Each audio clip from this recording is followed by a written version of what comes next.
তা আমার টার্গেটই ছিল একটাই যে আমি এইখানে বসবো, এই জিনিসটা কেমনে চালাই। পাঁচলাই বাড়ি খাইছে, পাঁচলাই বাড়ি খায় আমার চোখের সামনে বাম পাশে খাদা ছিল, বড় পুষ্কনির ভিতরে উল্টে করছে এক পোল্টি দিয়া। মানে আমার গাড়ির ভিতরে লোক আছে, সবাই ঘুমাচ্ছে, আমি একলা, আমার হেল্পার ঘুমাচ্ছে, সুপারভাইজার ঘুমাচ্ছে। তা আমি সামনে দেখি একটা ঘোড়া, ঘোড়াটা কমসে কম আমার 100 গাছ কাছাকাছি আসলেই আমি দেখি ঘোড়ার মাথা নাই। আমার ওই সময় গার পশম পুরো খাড়া হয়ে গেছিল, আমি ঘুমায় গেছিলাম। উস্তাদে বলে ডাক দিয়ে বলে, এই বেটাই উঠ। আমি ঘুম থেকে উঠে, কি উস্তাদ? কয় তালা মার চালু। তো আমি কেমনে কেমন বলতে পারি না, সেন্সে আমার কাজ করলো যে কেসি গেট তালা মারতে হবে। ওই সময় মাও রোডে কেসি গেটওয়ালা সব গাড়ি ছিল, তো এই কেসি গেটের জন্য আমি তালা মারছি। তালা মারার পরে কিছু দূর সামনে যায় দেখি গাছ ফেলানো, দুই পাশে দুইটা গাছ ফেলানো, আর সামনে আরেকটা গাড়ি, ওর পিছেই আমি গাড়ি। তা আমি মাথাটা বাইর করে কই যে ওস্তাদ ওই গাড়ি তো ধরছে, গাড়িটা পিছনে কোনো গাড়ি নাই, গাড়িটা ব্যাক দেন। আসসালামু আলাইকুম, হ্যালো বন্ধুরা, কেমন আছেন সবাই? আশা করছি আল্লাহর অশেষ রহমতে ভালো আছেন। তো এই ভিডিওতে আমাদের সাথে আছেন মাসুদ রানা ভাই। আপনারা দেখেছেন ঢাকা টু চট্টগ্রাম ট্রাভেল ব্লগে এভারগ্রিন ট্রান্সপোর্টের সাথে মাসুদ ভাইকে। মাসুদ ভাইয়ের পরিবহন লাইফে ঘটে যাওয়া কিছু অভিজ্ঞতার কথা জানার চেষ্টা করব। সকলে আমাদের সাথেই থাকবেন ভিডিওটি শেষ পর্যন্ত। তো চলুন বেশি কথা না বলে আজকের ভিডিওটা শুরু করা যাক।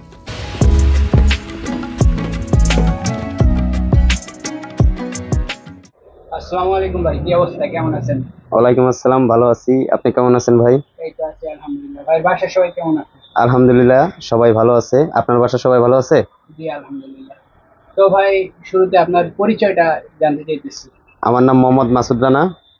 তো এমনি আরেকটা ডাক নাম আছে, সবাই জানে, এটা আমাদের ভাই ব্রাদারাই দিছে, এটা না বললেই নয়। যাই হোক, তো ভাই শুরুতে আপনার কাছে জানতে চাইতেছি আপনার পরিবহন জগতে কিভাবে আসা, সেই গল্পটা শুনতে চাইতেছি।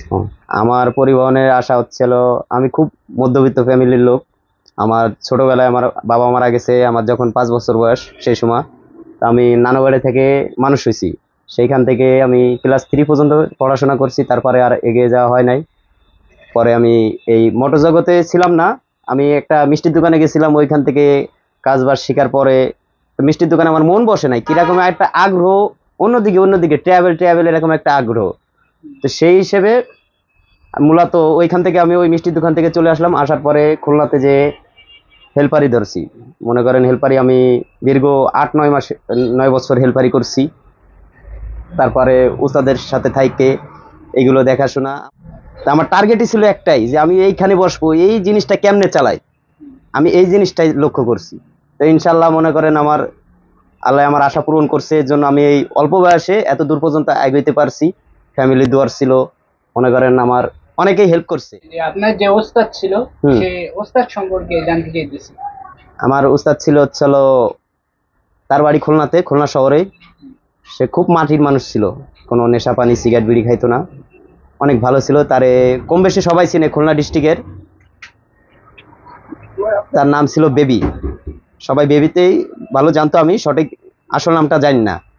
আর তার ফ্রেন্ড সার্কেল হচ্ছিল এই যে এখন খুলনা শহরের সেক্রেটারি বিপ্লব সাহেব, তারা হচ্ছিল তার বন্ধু বান্ধব। পরিবহন জগতে আসার পরে মানে শুরু থেকে নিয়ে এই বর্তমান সময় পর্যন্ত মোট কয়টা ব্যানারের বাস চালিয়েছেন, যদি নামগুলা বলতেন? আমি সর্বপ্রথম চালাইছি আপনার পর্যটক, ঢাকা থেকে বাগেরহাট, গোপালগঞ্জ বাগেরহাট, ওই সময় ফেরি চলাচল করতো। তারপরে আপনার পর্যটক থেকে আমি উত্তরবঙ্গ গেছি, উত্তরবঙ্গ যায় আসাদ, তাসিন, পরে হচ্ছে আপনার ডিপজলেও গেছি, পরে শাপিং ট্রাভেলস। তো ওই পর্যন্ত আরও ছিল একটা পাবনা রোডে নিউ সোয়াগ, তারপর সেন্ট মার্টিন পরিবহন, তারপরে হচ্ছে এভারগ্রিন, কক্সবাজার রোডে এটা কম বেশি চালাইছি। আপনার বরিশাল রোডে ইসলাম। এবার জানতে চাইতেছি, যেহেতু আপনি অনেকগুলা ব্যানারের গাড়ি চালিয়েছেন, তো এর ভিতরে অনেক সময় মজার ঘটনা, দুঃখের ঘটনা ঘটে থাকে, তো কিছু মজার ঘটনা যদি বলতেন। মজার ঘটনা বলতে, আমি যখন চান্স পাইছি, আমার উস্তাদে আমাকে চান্স দেয় নাই। তো ওই সময় আমি খুলনা বাগেরহাট রোডে গাড়ি চালাই, আমার উস্তাদও ফাল্গুনী পরিবহন চালায়। মজার ঘটনা এরকম, ফেরি পার হয়েছি, হওয়ার পরে উস্তাদও আসতেছে, আমিও যাচ্ছি। তা আমি মজার ছলে একটু সোজা ধরছি, তো উনিও সোজা ধরছে, ধরার পরে সামনাসামনি আসার পরে আমি উস্তাদকে দেখে এত খুশি হয়েছি তো বলার বাইরে। মজা আমার ওইটাই ছিল সব থেকে, আমার উস্তাদরে আমি দেখছি, উস্তাদে দেখা আমারে খুব আদর করলো, বললো একটা কথাই, যাই করবি জীবনে মাথা গরম করবি না। যাত্রীদের সাথে আমার মজার ঘটনা আছে। আমি সায়দাবাদ থেকে গাড়ি টান দিছি আপনার দুপুর 2:30টায়, কুমিল্লা যায় পৌঁছেছি 3:45-এর দিকে এরকম, কিংবা 4টা এরকম। ওইখান থেকে আমার ফোনে আসছে যে তোমার টিপ আছে, তুমি একটু টাইনে আইসো। সেই হিসেবে আমি টানছি। তো আপনার ফেনীতে যে এক যাত্রী বলে, ভাই আমি একটু ওয়াশরুমে যাবো। আচ্ছা ঠিক আছে নামেন। উনারে যে সময় নামাইলাম, নামানোর পরে গেটে যাওয়ার নিচে যাওয়ার পরে উনি বলে, ভাই আমি যাব না। তো কেন? ভাই ড্রাইভার ঠিক আছে, কিন্তু ড্রাইভার দেখে আমার পছন্দ হচ্ছে না, আমি যাব না। এই হলো আমার মজার ঘটনা। পরে যাত্রী আর যায় নাই? ওই যাত্রী আর যাই নাই, ওই যাত্রী বলে আমি যাবই না, লাখ টাকা দিলেও যাব না। মানে সামনে গাড়ি পারাপারি করতেছে, করতে করতে হঠাৎ অ্যাক্সিডেন্ট হয়ে গেল। তো এরকম ঘটনা দেখেছেন? চোখের সামনে দুর্ঘটনা ঘটে যাওয়া? এটা দেখছি, এটা এই আপনার 6 মাস আগে দেখছি।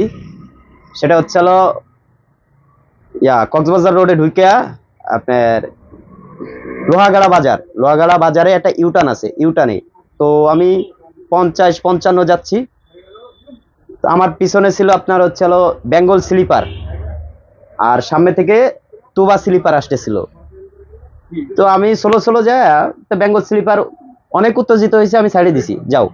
তো উনারে আবার বাম পাশে একটা ভ্যান ছিল, তো ডাইন পাশে যে গাড়িটা আসছে ওইটা হেভি স্পিডে ছিল, বেঙ্গলে ছিল স্পিডে, কারণ আমার ওভারটেক করছে। দুইজনে দেখা দেখিতে মুখোমুখি হয়ে গেছে। আর কক্সের রোড হচ্ছে আপনার লবণ, সব সময় তেল তেলে থাকে। উনিও ইমার্জেন্সি করছে, উনিও ইমার্জেন্সি করছে। তুবা লাইন ইমার্জেন্সি করাতে তুবা লাইনের 5 লাখ রাস্তায় ঘুরে গেছে। আর বেঙ্গল স্লিপার 5 লাখ ঘোরার কারণে উনারও ডাইনে টান মারছে, ডাইনে টান মারার পরে উনার হাতে কন্ট্রোল নাই, উনি 5 লাই বাড়ি খাইছে। 5 লাই বাড়ি খায় আমার চোখের সামনে বাম পাশে খাদা ছিল, বড় পুষ্কনি, পুষ্কনির ভিতরে উল্টে করছে এক পোল্টি দিয়া। পড়ার পরে আমি তো চলেই ছিলাম, আমি নগদে জমা দিছি। আর ওই যে গাড়িটা 5 লাখ থেকে এতখানি ছিঁড়ে গেছে, ছিঁড়ে উনি চলে গেছে ওনার মতো। তো ওই ড্রাইভার, হেল্পার, সুপারভাইজারকে আমি সাহায্য করে ওনাদের আমি নিয়ে গেছিলাম সেফ মতো। তো ওইখানে থাকলে মনে করেন আমাদের বাংলাদেশে এমন একটা সিস্টেম, গাড়ি অ্যাক্সিডেন্ট হইলে কিংবা কোনো কিছু হইলেই ড্রাইভারদের মারধর, স্টাফদের মারধর, গাড়ি ভাঙচুর, জ্বালাও পোড়াও। কিন্তু অন্য দেশে কিন্তু এই সিস্টেমটা নাই। আইনের আওতায় আনো, যে ওর কাগজপাতি না থাকলে সে সময় আইনের ব্যবস্থা করবে। এইটাই আসলে আমার দুর্ঘটনার একটা কাহিনী। রাতে গাড়ি চালানোর সময় কখনো ভৌতিক বা প্যারানরমাল কোনো কিছু সম্মুখীন হয়েছেন? হ্যাঁ, এটা হয়েছি। এটা তা আমি যে সময় প্রথম চান্স পাইছি 1 বছর ওইরকম রিজার্ভে যাইতেছিলাম যশোর থেকে টাঙ্গাইলে। এটা কোন গাড়ি? এটা হচ্ছে আপনার নিউসওয়াক। এই গাড়িটা আমি ফেরি পার হয়েছি, ফেরি পার হওয়ার পরে টাঙ্গাইলে একটা বাইপাস রোড আছে বরঙ্গাইল, বরঙ্গাইল রোডের ভিতরে ঢুইকা, কিছু দূর ভিতরে ঢুইকা আমি পুরো একলা, মানে আমার গাড়ির ভিতরে লোক আছে, সবাই ঘুমাচ্ছে, আমি একলা, আমার হেল্পারও ঘুমাচ্ছে, সুপারভাইজারও ঘুমাচ্ছে। তা আমি সামনে দেখি একটা ঘোড়া, তা ঘোড়াটা কমসে কম আমার 100 গজ কাছাকাছি আসলেই আমি দেখি ঘোড়ার মাথা নাই। আমার ওই সময় গার পশম পুরো খাড়া হয়ে গেছিল। আমি তারপরেও কারো ডাক দিই নাই। পরে কিছু দূর যাওয়ার পরে দেখি রাস্তা পুরো ফাঁকা, ওই রাস্তায় কোনো আগে ওই রকম গাড়ি ঘুরে যাইতো না। একটা পাম্প দেখছি, পাম্পের ভিতরে আমি বিরতি দিছি। বিরতি দেওয়ার পরে আমার সুপারভাইজার, হেল্পার সবাই বলে যে ভাই আপনি বিরতি দিলেন। আমি কই ভাই আমি ওয়াশরুমে যাবো, এর জন্য বিরতি দিছি। পরে আমি সুপারভাইজারকে ডাকে বললাম যে ভাই এই কাহিনী হয়েছে। পরে তারা সচেতন ছিল। পরে ওইখান থেকে আমি আর যা আশা করি না ওই রোডে, ওই কাহিনীর পর থেকে। তো ভাই রাতে গাড়ি চালানোর সময় ডাকাতি বা ইসের চিন্তার কোনো ঘটনা ঘটছে? হ্যাঁ, ছিনতাইয়ের ঘটনা ঘটছে আপনার কিছুদিন আগে, আপনার এই কুরবানি ঈদের পরে এভারগ্রিন পরিবহন চালাইতেছিলাম রাজশাহী থেকে চট্টগ্রাম। ওইসুম জাহাঙ্গীরনগরের আগে, জাহাঙ্গীরনগরের আগে একটা প্রাইভেট পিছন থেকে পুলিশের হুইসেল মারতেছে আর লেজার মারে আমারে। তো রাত বাজে 1:30, হয়তো ডিবি টিভি হইতে পারে, আমার যেহেতু এসি গাড়ি। আমি এর জন্য স্লো করছি। স্লো করার পরে এই বরাবর আসার পরে আমাকে বলে গাড়িটা বাই চাপাও। আমি কই ঠিক আছে, আপনি বামে যান, আমি চাপাচ্ছি। এইভাবে বইলা আমি তাদের বামে লইছি। বামে নেওয়ার পরে আমি এই পাশে হেল্পারকে বলে দিছি আগে গেটের সুইচের চাপ দিবা না, আমি কথা বলি তারপরে। তো ওই বরাবরে আমি চাপানোর পরে প্রাইভেটের পিছন থেকে 3জন লোক নেমে আসলো, একজন সামনে আরেকজন দৌড় মারে ডাইন পাশে, আর বাম পাশের জন গেট ঠাবায় বলতেছে গেট খোলেন। তো ডাইন পাশে আমি যে গিলাস খুলছি, গিলাস খোলার পরে আমরা থাবা দিয়ে বলে এই বেটা গাড়ি কেমনে চালাস। তো তাদের একটা প্ল্যানই ছিল এরকম। ওই পরে আমি গিলাসটা হালকা খোলা, তো উনি আমার ধরতে গেছে কলার দিয়ে, আমি নগদে নখটা চাপ দিছি। চাপ দিয়ে লাগানোর পরে ওটা লাগায়া যে লোকটা সামনে ছিল ওই লোকটা সরে না, আর ওনারা দুই পাশটা আমার গাড়ি বেরিয়েতেছে, ওনারা গাড়ি বেরিয়েতেছে। এর মধ্যে আমি দেখি ওই লোকটা যেমন সরে না, পরবর্তীতে আমি মনে করেন ওনাদের ধাক্কা নিয়ে গেছি, ধাক্কা আমি গাড়ি টান দিছি, ওনারাও আমার পাছলায় আসতেছে, উত্তেজিত হয়ে গেছে। জাহাঙ্গীরনগর পার হওয়ার পরে সামনে হচ্ছে আপনার সিএমবি বাজার। সিএমবি বাজার আসা একটু আগে বাম পাশে টল পুলিশ, আমি নগদ যাই টল পুলিশের সামনে যাই, গাড়ি ব্রেক দিছি। তো তারা ওটা দেখার পরে চলে গেছে ইউটার্ন নিয়ে। তা আমি পুলিশের সবাই বললাম যে স্যার এই কাহিনী। তো তারা বললো যে আচ্ছা সমস্যা নেই, আমি জানাই দিতেছি, আপনার এই গাড়িটা লোকেশন দিয়ে দিতেছি, ঢাকা সিটির ভিতরে আপনারা কেউ কোনো জায়গায় কিছু করতে পারবে না, কারণ সিসি ক্যামেরার আয়ত্তনে আছে। তো ওই হিসেবে আমার ওই একটা কাহিনী। আর কাহিনী হয়েছিল হচ্ছে আমি হেল্পারি করার বয়সে আমি গেটে দাঁড়ানো ছিলাম, আমার উস্তাদে, আমি ঘুমায় গেছিলাম, উস্তাদে বলে ডাক দিয়ে বলে এই বেটাই উঠ। আমি ঘুম থেকে উঠে কি উস্তাদ কয় তালা মার চালু। তো আমি কেমনে কেমন বলতে পারি না, সেন্সে আমার কাজ করলো যে কেসি গেট তালা মারতে হবে। ওই সময় মাও রোডে কেসি গেটওয়ালা সব গাড়ি ছিল। তো ওই কেসি গেটের জন্য আমি তালা মারছি। তালা মারার পরে কিছু দূর সামনে যায় দেখি গাছ ফেলানো, দুই পাশে দুইটা গাছ ফেলানো, আর সামনে আর একটা গাড়ি, ওর পিছেই আমি গাড়ি। তা আমি মাথাটা বাইর করে কই যে ওস্তাদ ওই গাড়ি তো ধরছে, গাড়িটা পিছনে কোনো গাড়ি নাই, গাড়িটা ব্যাগ দেন। আমার গাড়ি অলরেডি ব্যাগ দিতেছে, 5 কিলোর মতো ওস্তাদে ব্যাকে গেল। রাত্রেবেলা লুকিং গ্লাসে দেখে আর আমি পিছনে যাই থাবাইতেছি। পরে যাওয়ার পরে ব্রিজের ডাল নামার পরে দেখি পুলিশের টল গাড়ি। তো পুলিশের টল গাড়ির ভিতরে 2জন কনস্টেবল, আর কেউ নয়, একজন ড্রাইভার একজন কনস্টেবল।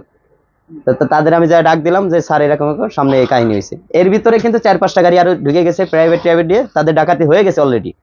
পরে ওই গাছের জন্য আমরা যাইতে পারি নাই। তো পুলিশে হুইসাল বাজাতে গেছে, মানে তাদের সতর্ক দিয়ে। যাই হোক, হয়তো 2জন থাকতে পারে এর জন্য সতর্ক দিছে। পরবর্তীতে আপনার ওই জায়গা যাওয়ার পরে কারোর কিছু পাই নাই, ডাউ টোলার পাইছি। আমরা সবাই যায় গাছটা কাটছি, গাছটা কাইটা গাছটা সরাইছি, সরানোর পরে আমরা সবাই বেরিয়ে গেছি। এই হলো আমার দ্বিতীয় কাহিনী। পুলিশে যে হুইচেল বাজায় গেছে, তো ওই কারণে সব পলাইছে। ওই কারণে তারা মানে বাইরে ছড়ায় ছড়িয়ে গেছে, আর বোঝা যায় নাই। কারণ পুলিশের লোক যদি বেশি থাকতো তো ডাকাতি আগে এই কারণেই হয়তো। ওই সময় তো মনে করেন যে পুলিশের অতটা ডিউটি ছিল না রাস্তায় হাই রোডে। এখন তো যত উন্নত হয়েছে ওই সময় ওরকম উন্নত ছিল না। এটা কত সালে ঘটনা হতে পারে? এটা 2013 সালে। 13 সালে। কোথা থেকে কোথায় যেতেছিলেন? এটা হচ্ছে হলো আপনার ইয়া থেকে, ঢাকা থেকে বাগেরহাট যাইতেছিলাম। কোন গাড়ি? এটা হচ্ছে হলো আপনার পর্যটকেই, ওই গাড়িতে আমি হেল্পারি করছি, ওই গাড়িতেই ড্রাইভার। তো ভাই অনেক সময় যাত্রীরা ড্রাইভারের গাড়ি চালানো দেখে বলে গাড়ি আস্তে চালাচ্ছেন কেন, জোরে চালাচ্ছেন কেন। তো এরকম ঘটনায় অনেক ড্রাইভারকে করতে হয়। তো এরকম ঘটনা আপনার সাথে ঘটেছে? এরকম অনেকই হয়। কারণ আমি যখন আমার মনে আমার লিমিট মতো আমি চালাই, যে সবাই সেফটি নিয়ে, আমার জানের জীবনেরও একটা সেফটি আছে। 40-50 জন লোক আমার কাছে থাকে, আমার উপরে নির্ভর সবার। তো সেটা নিয়ে আমি রওনা করি, তো আমার লিমিট মতো আমি চালাই। হয়তো একজনে বলে যে আমার এই সমস্যা ওই সমস্যা, একটু তাড়াতাড়ি যাওয়া লাগবে, তো সেটা আমাদের উপরে নির্ভর করে যে কোনভাবে গেলে কি হবে। কিছু কিছু যাত্রী আছে মনে করেন যে গাড়ি যদি ওভার স্পিড টানা হয় তাহলে তারা আতঙ্কেতে ভয় পায়। আবার কিছু কিছু যাত্রী আছে আমি লিমিট চালাবো, মনে করেন আমার এখন 80 কাটা 80 চালাইলে, তো লিমিট মতো গাড়ি চালাইলে মনে হয় না যে গাড়ি চলতেছে কিনা দাঁড়ায় আছে, তো রিল্যাক্সে যায়। তো ওই কারণে ওনারা বুঝতে পারে না যে আমার গাড়িটা এত গতি আছে। 80 গতি কিন্তু খারাপ না। তো ওই হিসেবে ওনারা চিল্লাপাল্লা করে। আর ওভার স্পিড হলে ওই সময় হয় কি গাড়িটা দোল খায়, সিটে বসে থাকতে পারে না, সামনে দেখায় আতঙ্কর মতো, আরেক গাড়ি পিছনে যায়, লেগে যাবে। এর জন্য বেশি একটু সেন্সলেস হয়ে যায়। তো যাত্রীদের উদ্দেশ্যে আপনার কিছু বলার আছে নাকি? যাত্রীদের উদ্দেশ্যে একটাই বলার, আপনারা আসবেন, আপনাদের ঘরেও মা বোন আছে, আমাদের ঘরেও মা বোন আছে। তো একটা কথাই, আপনারা যেভাবে যান যাই করেন, গাড়িতে যাওয়ার সময় আল্লাহর নাম নিয়ে উঠবেন। আপনাদের যদি কথা বলার এরকম ইচ্ছায় থাকে তা ড্রাইভারের সাথে সাক্ষাৎ করে বলবেন, উস্তাদ আমাদের কোনো প্যারা নাই, আমরা রিল্যাক্স, আপনি যেভাবে নিয়ে যাবেন সই সালামতে ওইভাবে আমাদের পৌঁছে দিলেই হবে। তো এইটুকু এলে হচ্ছে। মনে করেন উঠাই যে ড্রাইভার সাহেব যাও না কেন, এক জায়গায় 5 মিনিট লেট হলে এই আপনার পিছনে গাড়ি আধা ঘন্টা আগে ছাড়ছিল, ওই গাড়ি কিংবা পিছে ছাড়ছিল, এই সে এরকম নিয়ে গেজাইবেন না। তাইতে কি এটা ড্রাইভারের হাতে খালি গাড়ি না, অনেক কিছু দায়িত্বই থাকে। তো সেটা মাথায় নিয়ে সবসময় নিরাপদে যাওয়ার চেষ্টা করবেন, যেভাবে কথা বললে যাতে এটা লোকে সন্তুষ্ট হয়। বিভিন্ন সময় রোডে গাড়ি অ্যাক্সিডেন্টের বিষয়গুলো লক্ষ্য করা যায়। তো এই দুর্ঘটনা বা অ্যাক্সিডেন্ট যাই হোক, তো এইগুলা মূল কারণ কি বলে মনে করেন আপনি? এই যে রোডে গাড়ি অ্যাক্সিডেন্ট দুর্ঘটনা, এর কারণ আমাদের রোডঘাট ওরকম উন্নত না, তারপরেও আমাদের নিজেদের ভিতরে সতর্ক থাকার দরকার। মনে করেন আমার এটা পরিবহন না, আমি একটা ডিস্ট্রিক্ট ট্রাক চালাইতেছি। তো আমার এখানে আমার গাড়ি ছাড়ছে কয়টা বাজে, বিকেল 4টে বাজে আমার গাড়ি ছাড়ছে। আমি ধরেন চট্টগ্রামে যাব, তা আমার তো 50-এর উপরে উঠলে আমার গাড়ি যাওয়া যাবে না, কারণ চাকা বাসতে হবে, গাড়ি গরম হবে, গাড়ির সমস্যা দিব, এজন্য আমি ছোলোই যাই। তো সবাই এরকমই করে। তো যে সময় মনে করেন চালাইতে চালাইতে শরীর ক্লান্ত হয়ে আসে, ঘুম ঘুম ভাব আসে, ওই সময় চোখে পানি মারলেও কাজ হয় না। তো কি করি, রোডে কিন্তু এখন পার্কিং এর জায়গা করে দিছে, মনে করেন রেস্টের জায়গা করে পর্যন্ত দিছে। তো মনে করেন 1 ঘন্টা যদি আপনি ঘুমান, 1 ঘন্টা 1.5 ঘন্টা ঘুমান, তো হালকাটা ফ্রেশ লাগবে, আপনি আবার চালান, তাহলে এই দুর্ঘটনাটা একটু কমবে। তারপরে কিছু কিছু মনে করেন বেপরোয়া আছে, মনে করেন আমরা যে এত ভালো তাও না, আমাদের ভিতরে কিছু বেপরোয়া আছে। তো ইনাদের জন্য মনে করেন আমরা যদি সবাই সতর্ক থাকি, তো দুর্ঘটনাটা কমবে। এই দুর্ঘটনার কারণে আমরাই কিন্তু ক্ষতিগ্রস্ত, আর কেউ না। আমরা যদি নিজেরা সেফ থাকি, তো ইনশাল্লাহ মনে করেন আমাদের কেউ খারাপ বলতে পারবে না। এই মোটর জগৎটাকে মনে করেন এখন কেউ ভালো জানে না, সবাই ঘৃণার চোখে দেখে। কোন কারণে? ওই একটাই কারণ, আমাদের ব্যবহার আচরণ ওইরকম না। আমরা নিজেরাই যদি নিজে থেকে ঠিক হয়ে যায়, আমরা হয়তো মনে করেন লেখাপড়া করতে পারি নাই, শিক্ষিত হইতে পারি নাই, শিক্ষিত হওয়া লাগে না। নিজের ভিতরে মন যদি ভালো থাকে, ফ্রেশ থাকে, তো শিক্ষিত থেকেও ভালো ভালো ব্যবহার করা যায়। তো ভাই আপনার কাছে সর্বশেষ একটা প্রশ্ন, সেটা হচ্ছে বাস লাভারদেরকে আপনি কেমন চোখে দেখেন এবং তাদের উদ্দেশ্যে কিছু বলার থাকলে বলতে পারেন। বাসলাবাদের আমি চোখে দেখি, আমার যেরকম আমার লগে আমার সুপারভাইজার হেল্পার যেরকম আমার ভাই ভাই থাকে, বাসলাবাদদেরও আমি সেম ওই টাইপেরই দেখি। কারণ তারা রোদে পুড়ে কষ্ট করে আমাদের লেগে দাঁড়ায় রেসপন্স নেওয়ার লেগা। তো হয়তো মনে করেন একটা ডিপার মারলে কিংবা হাতটা জাগালে, মুচকে হাসি দিলে, তো তারা অনেক খুশি হয়। তো এই হিসেবে মনে করেন তাদেরকেও একবারে ভাইয়ের মতোই জানি যে তারা আমাদের লেগে ওই করে। তা আমরা যদি একটু রেসপন্স ভালো দিই, কিংবা মনে করেন যে তাদের সাথে হাসি গেলে কথা বলি, তাদের সাথে সম্পর্কটা ভালো রাখি, এটাই মনে করেন হেরা আমাদের লেগে দাঁড়ায়। তাহলে আমরা যদি একটু এদের দিকে আগ্রহ না বাড়াই, তাহলে তো তারা মনে কষ্ট পায়। হ্যাঁ, তারা আগ্রহটাও পায় না অনেক সময়। এর জন্য আগ্রহটা মনে করেন আমরা নিজেরা চেষ্টা করবো একটু আগ্রহ দেওয়ার। ওইভাবে আগ্রহ না, মনে করেন ওই যে বাউলি দিয়া কিংবা কি রেসপন্স যে কোনো ভাবে হয়, একটা ডিপার মারলে রেসপন্স হয়, কিংবা হাত জাগালে রেসপন্স হয়, কিন্তু মনে করেন আপনি পারাপারি হুড়োহুড়ি এটা নিয়ে কোনো রেসপন্স নাই। তো বাস লাভারদের উদ্দেশ্যে আপনার কিছু বলার আছে নাকি? বাসলাবারদের উদ্দেশ্যে একটারই বলার, যে একজন বাসলাবার আরেকজন বাসলাবারের পিছনে লাগে থাকে, এটা কেউ মাইন্ডে নেবেন না। এটাই কিন্তু আসলে যে মনে করেন আপনি সুন্দর বাসলাবিং করতেছেন কিংবা কিছু করতেছেন, উনার ভালো লাগতেছে না, উনি আপনার উপরে জেলাস ফিল হবে। তারপরে কি হবে, আপনার আইডিতে কমেন্ট, উনার আইডিতে কমেন্ট, এই করতে করতে নিজেদের ভিতরে কিন্তু দ্বন্দ্ব বাঁধে। এটির দরকার নাই, মিলেমিশে বাসলাবিং করি। মিলেমিশে যদি বাসলাবিং করি, হ্যাঁ উনার আইডি বড় হয়েছে থাক, আমি বাসলাবিং করি, আমি নিজের যোগ্যতায় দেখায় দেবো আমিও পারছি। যেরকম এই যে আপনারা তো মনে করেন যে কিছু আগেও তো আপনারা কেউ চিনতো না, চিনছে কেমনে? আপনার নিজের অভিজ্ঞতা আপনি নিজে চিনাইছেন নাকি? তাইলে এরকমই সবার ক্ষেত্রে হিংসা বিভেদ না থাকলে হচ্ছে। তো বাসলাবাদদের বলতে একটাই কথা ভাই, যে সবাই ভাই ভাই হিসেবে মিলে থাকেন, যে এ বঙ্গ আর ও বঙ্গ নাই, এ গাড়ি আর ও গাড়ি নাই, গাড়ি তো গাড়ি, ড্রাইভারও ড্রাইভার, বাসলাবারও আপনারা আমার ভাই। কথা একটাই যে ভাই সবাই মিলেমিশে থাকেন, আমরাও আছি আপনাদের পাশে। তো কেউ দণ্ড বাঁধাইবেন না, কেউ আজে বাজে কমেন্ট করবেন না, কারোর নিয়ে রোস্ট করবেন না, এই জিনিসটা খারাপ। আপনারা হয়তো জানেন না, মনে করেন আপনাদের একটা রোস্টের লাগে একটা ফ্যামিলি শেষ হয়ে যায়। এইটুকুই কথা, সবাই মিলেমিশে থাকি, সই সালামতে থাকি। তো ভাই ঠিক আছে, দীর্ঘ অনেকক্ষণ ধরে আমাদের সাথে ছিলেন, আপনি অনেকক্ষণ সময় দিলেন, আপনার পরিবহন জগতের অভিজ্ঞতার কিছু কথা শেয়ার করলেন আমাদের সাথে। তো ভাই আপনাকে অসংখ্য অসংখ্য ধন্যবাদ জানাই এতক্ষণ ধরে আমাদের সাথে থাকার জন্য। তো যারা যারা ভিডিওটি দেখতেছেন তাদেরকেও অসংখ্য অসংখ্য ধন্যবাদ জানাই এতক্ষণ ধরে আমাদের ভিডিওটি দেখার জন্য। তো সকলে ভালো থাকবেন, ভাইও ভালো থাকবেন, ইনশাআল্লাহ। তো আল্লাহ হাফেজ। আল্লাহ হাফেজ ভাই, আপনিও ভালো থাকবেন। আর বাসলাবাদের প্রতি একটাই কথা, যে আপনারা সবাই মিলেমিশে থাকি।